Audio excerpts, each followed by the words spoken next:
और मध्य प्रदेश में मौसम विभाग ने भारी बारिश को लेकर अलर्ट जारी किया। अगले 24 घंटे के लिए मौसम विभाग की तरफ से येलो अलर्ट जारी किया गया है। ग्वालियर चंबल संभाग में भारी बारिश की चेतावनी जारी की गई है। शिवपुरी, श्योपुर, भिंड, मुरैना में भी भारी बारिश होगी। आज और कल बारिश का येलो अलर्ट जारी किया गया है। दमोह, पन्ना, टीकमगढ़, मंदसौर, अलीराजपुर में भी बारिश की संभावना है। इसके अलावा सिवनी, मंडला में भी अति भारी बारिश की संभावना जताई जा रही है। 25 जुलाई से ये साइक्लोनिक सिस्टम थोड़ा अपेक्षाकृत कमजोर होगा, ऐसा कहा जा रहा है, लेकिन अभी 2 से 3 दिन तेज बारिश, भारी से अति भारी बारिश की संभावना जारी की गई है। इसके लिए येलो अलर्ट जारी किया गया है। भोपाल से इस वक्त की बड़ी खबर आपको बता दें, अगले 24 घंटे के लिए येलो अलर्ट जारी किया गया। ग्वालियर चंबल संभाग में भारी बारिश की चेतावनी जारी की गई है।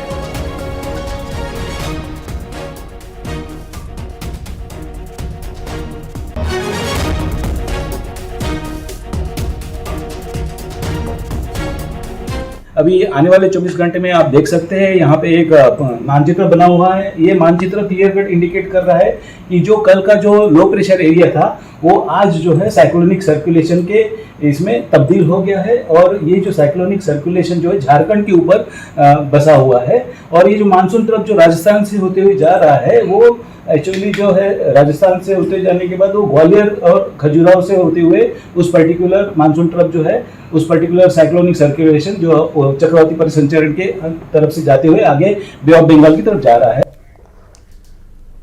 और मध्य प्रदेश के कई जिलों में भारी बारिश के चलते जनजीवन पूरी तरह से अस्त व्यस्त हो गया है। श्योपुर में झमाझम बारिश की वजह से क्वारी नदी उफान पर पहुंच गई है और आगरा को विजयपुर से जोड़ने के लिए नदी पर बनाया गया पुल पानी में डूब चुका है। इससे आगर सहित आसपास के 20 के करीब गांव जो हैं, बस्तियां जो हैं, उनका विजयपुर से संपर्क टूट गया है। तस्वीरें 5 इस वक्त आपकी टीवी स्क्रीन पर हम आपको दिखा रहे हैं। और नरसिंहपुर, श्योपुर, सिवनी, दमोह, जबलपुर से सामने आई तस्वीर, जहां सिवनी में भारी बारिश के चलते जिला अस्पताल में इमरजेंसी वार्ड में पानी भर गया। आदिवासी बालक छात्रावास के कमरों में भी पानी भर गया।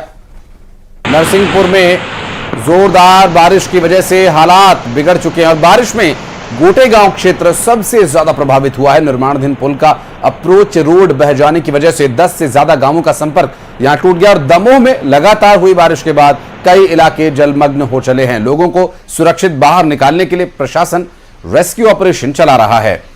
जबलपुर में बारिश से नर्मदा का जलस्तर बढ़ चुका है। नदी में आए उफान से नर्मदा के घाट डूब गए हैं। 20 साल में पहली बार नवग्रह मंदिर तक पानी आ गया।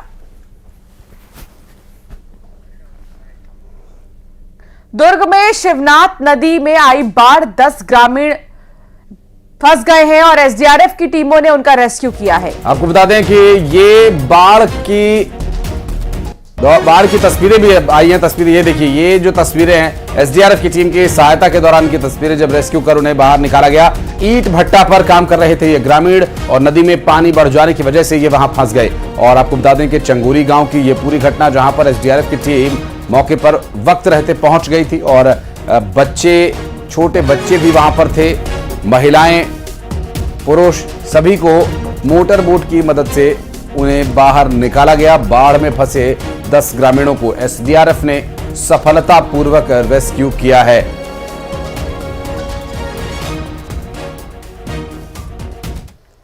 छतरपुर में भी टापू पर फंसे ग्रामीणों का रेस्क्यू किया गया। दरअसल 59 ग्रामीणों को सुरक्षित एनडीआरएफ की टीम ने बाहर निकाला।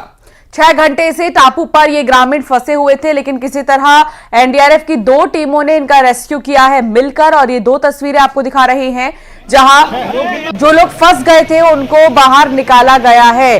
पूरा इलाका टापू सा बन चुका है। टापू पर फंसे ग्रामीणों को बाहर निकाला गया क्योंकि लगातार बारिश की वजह से नदियों का जलस्तर बढ़ रहा है और कई मैदानी इलाकों में भी जल जमाव की स्थिति है। घरों में पानी घुस रहा है, दुकानों में भी, जिसके बाद राहत शिविरों तक पहुंचाया जा रहा है इन ग्रामीणों को। ऐसे में 2 तस्वीरें बयां कर रही हैं कि इस वक्त क्या हाल है। मध्य प्रदेश का कुछ इलाके ऐसे हैं जो कि जलमग्न हो चुकी हैं।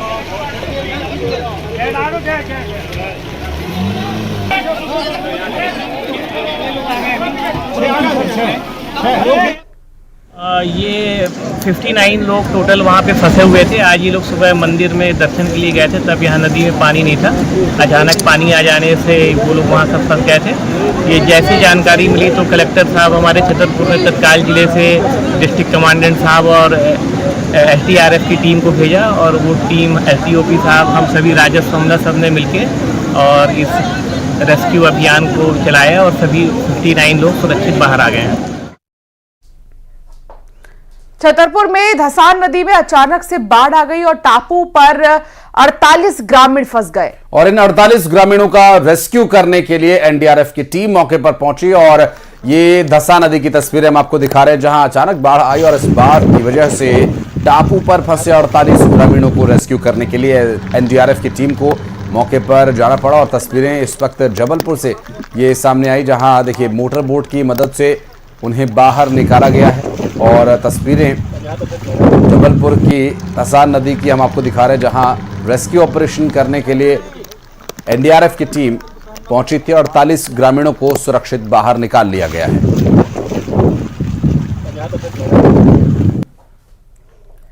और जबलपुर में मूसलाधार बारिश के चलते नर्मदा और उसकी सहायक नदियां पूरी तरह से उफान पर हैं। नर्मदा की सहायक गौर नदी की चपेट में बरेला के कई गांव आ चुके हैं। बरेला से लगे घुघरी गांव में गौर नदी का पानी घुस चुका है। गौर नदी में आई बाढ़ में खेत में रह रहे 11 ग्रामीण फंस गए हैं, जिनका NDRF और SDRF की टीमों ने मिलकर रेस्क्यू किया है। 11 लोगों को SDRF की टीम ने सुरक्षित स्थान तक पहुंचाया। तो MP में बारिश से लोगों को परेशानी हो रही है और सतना के नागौद क्षेत्र में कुछ घंटे की बारिश में जनजीवन प्रभावित हो गया। बता दें कि नगर पंचायत नागौद के दावों की पूरी तरह से पोल खुल गई। सड़कों में नालियों का पानी आकर भर गया, लोगों के घरों तक में ये गंदा पानी घुस रहा है। तो वहीं मैहर में बारिश के दौरान अमरपाटन के करुआ में आकाशीय बिजली गिरी, जिसकी चपेट में आई 42 बकरियों की मौत हो गई। हालांकि चरवाहा बच गया।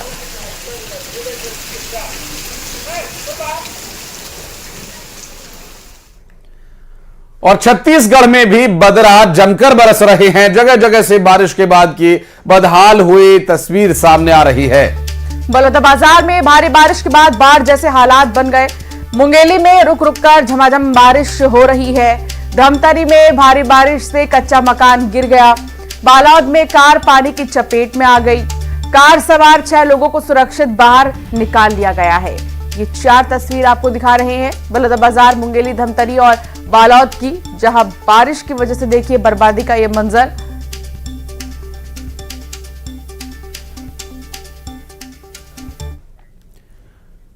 और बढ़ते आगे, प्रधानमंत्री स्वनिधि योजना के क्रियान्वयन में मध्य प्रदेश में अब ये एक नया रिकॉर्ड कायम किया, क्योंकि मध्य प्रदेश यहां प्रथम स्थान पर आया है। कोरोना काल में शुरू हुई इस योजना से लघु व्यवसायियों को अपने रोजगार को बढ़ाने में सहायता मिली है।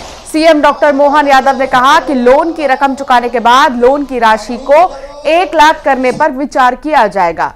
राज्य में PM स्वनिधि योजना के तहत अब तक 12,34,707 आवेदन स्वीकार किए जा चुके हैं। योजना के क्रियान्वयन में मध्य प्रदेश सभी राज्यों से आगे है।